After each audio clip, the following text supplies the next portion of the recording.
Welcome back to Crosstalk. I am Saro Altinoglu. And I'm Tony Greco. And today's topic, we're going to talk about relationships. Relationships in the straight world and relationships in the gay world. Mm-hmm. So let's just start off with relationships in the gay community. Relationships in the gay community. Well, there's like so many different kinds. What specifically? I mean, there's like monogamous relationships, there's open relationships, there's you know, a lot of just like casual sex and casual sex partners. So I mean, let's talk about like fidelity and committed relationships. Like right. Someone like me in a committed relationship with my now wife. Yeah. You know, there's Congratulations. like, oh, thank you so much. There's like no communication or flirting or any type of advances to any female or male. That's like we've developed that foundation, and right. that is somewhere where we don't go. But I know there are like, I have friends that have like open relationships where you know, they have developed a foundation. You know, you can do this, you can do that, but that also has their limits.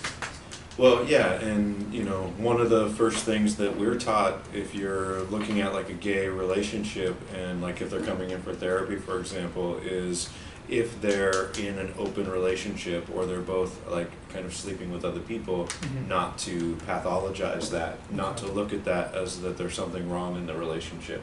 So, you know, I would say that there is a much higher rate of open relationships, and that's not necessarily a sign that there's something wrong in the relationship. In fact, sometimes it's a sign that there's something right in the relationship, you know. But a lot of people have this idea that, you know, being in an open relationship is going to make the relationship easier, or anything like that, or that, you know, okay, well, the relationship isn't working that well, so let's open it up and see how that works. And that's the complete wrong reason to go into an open relationship. So an open relationship requires a higher level of communication. Absolutely. You know, and so it's like, okay, our relationship is really strong and really solid right now. I think that it's strong and solid enough that it could handle bringing in another partner, or us going and exploring these other ideas. And you know, it seems like in gay relationships that happens, you know, maybe a lot more, and I don't really know why. I mean, for a lot of different reasons. So some of the reasons are, for example, like this whole like top bottom idea. Oh yeah. You know what I mean? So well, tell the viewers what that means, because some of the viewers may not know what top bottom. Right. Okay. So in like gay world, there's the active partner, the dominating partner. So would this be considered like the male in the male, yeah, in the heterosexual world? So like that. And you know, and then there's the bottom role, and the bottom role is usually the like sexually is the receptive role. So like the female role. Well, that's the stereotype. That's the stereotype. And a lot of people take exception to that. Okay. You know what I mean? Like, because it's not necessarily like they're being like feminine. You know, it's just that they're receiving. You know, and they're the receiver. I'm gonna stop you there. Now, in the gay community, is there a stigma towards being a bottom or a top? Absolutely. Now that's something we need to get into. Even within the gay community. Within the gay community. So like, you know, there's a lot of bottoms who stigmatize other bottoms. Really? You know what I mean? Yeah, oh, wow. Absolutely. They're like, I'd never let another bottom me. You really? know? Oh yeah. Oh, wow, absolutely. that's something new that I didn't know. Right. Thank you for educating me on that. Yeah. So, you know, like some of the biggest offenders of that are other people who are self-identified bottoms. You know, and there's like this kind of well, where are all the tops, and I want to find a bunch of tops, and I need to, you know, like there's kind of this like, you know, hunt, so to speak. And that's my next question. How do you know if someone is a bottom or a top? When someone introduces themselves to you, you know what I'm saying? If you go on like Grindr, for example, okay, perfect. A lot of people will say they're a top, or what they'll is say they're what is Grindr? Grindr is one of many sex apps. So there's like apps. Tinder. Is it like Tinder? Like Tinder, exactly. Tinder for gay guys. So, you know, I think Grindr was one of the first ones. You know.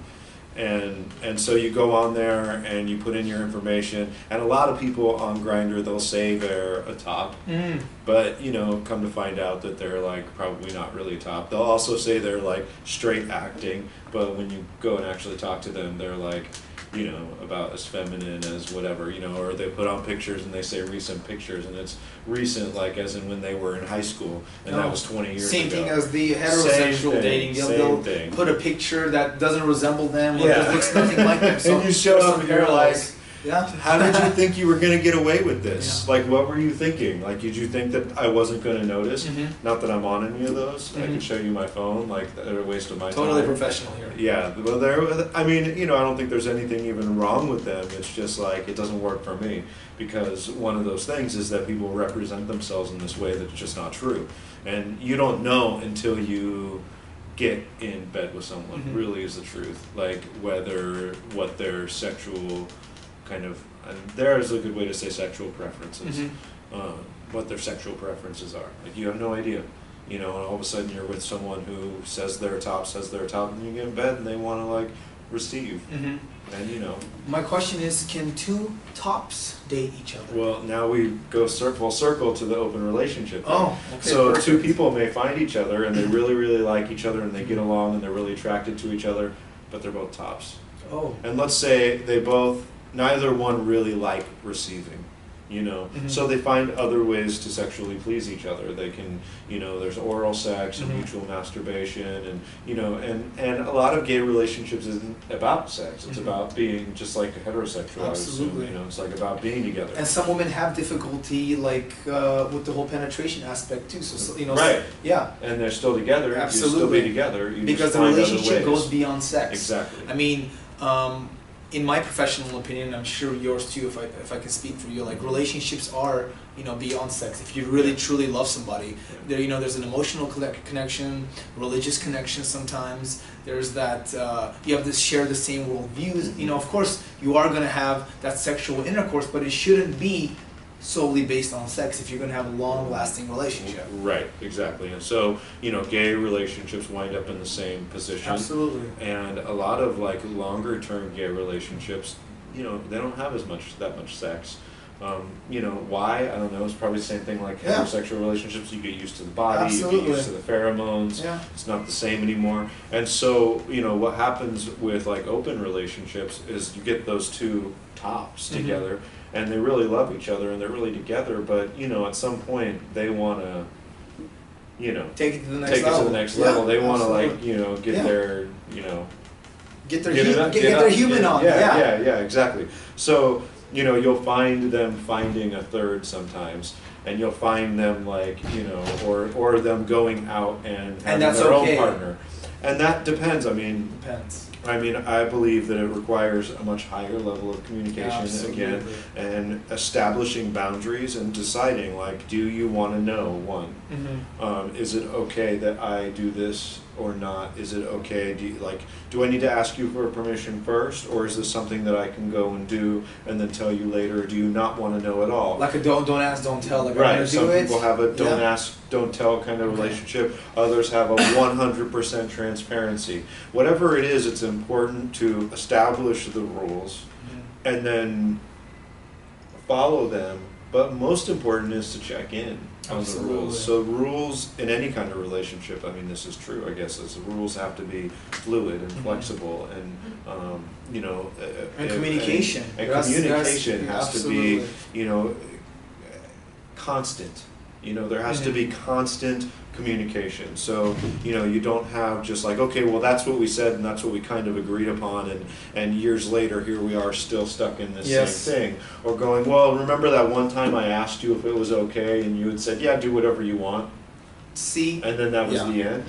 Like, you know, so I think that's what happens. And then, I mean, that's where, like, homosexual and heterosexual relationships, like, parallel. They're like the exact same thing. Whether you have an open relationship in a heterosexual relationship or homosexual relationship, communication has to be key. Because you don't want to have arguments later on saying, well, you did this in this time, but then you had already talked about it, hey, it was okay. So you have to have boundaries and define what those boundaries are. Yeah, which is why, of course, a lot of people come to therapy. Yeah. You know, and need to be able to have a safe place to talk that out, because it's difficult to talk that out. It's difficult to say what it is that you really want. And so a lot of people wind up just going under the radar, you know, or in, like, the gay community, turning to, you know, using drugs and alcohol. There's a much higher prevalence rate in the gay community. And then once you're intoxicated and checked out, then you lose a lot of those inhibitions. Absolutely. And you can blame it on, oh, I was so drunk, I was so high, you know, and then both partners are doing that, you know, and so you just wind up in this really like vicious cycle. Oh yeah. And two people that really cared about each other in the beginning don't stand a chance at that point. You know what I mean? Absolutely. Like they're just, it's like you start combining this thing and that thing and that thing, and you know, and it becomes like really complicated. And it's just like that with like a heterosexual relationship. Man wants to tell his wife about something, has an extramarital relationship, and then he can't really explain himself, and he turns to drugs and alcohol, and everything they had developed for years is kind of out the door now because he had difficulties communicating to his partner when in reality he had already established that boundary, like, hey, this is the open relationship we're going to have. So that also parallels that. Right. All right, we've covered a lot of ground today. This is a really good talk. Make sure you ask us any questions down there anonymously. We also want to hear your comments. Absolutely. So ask us questions, post your comments.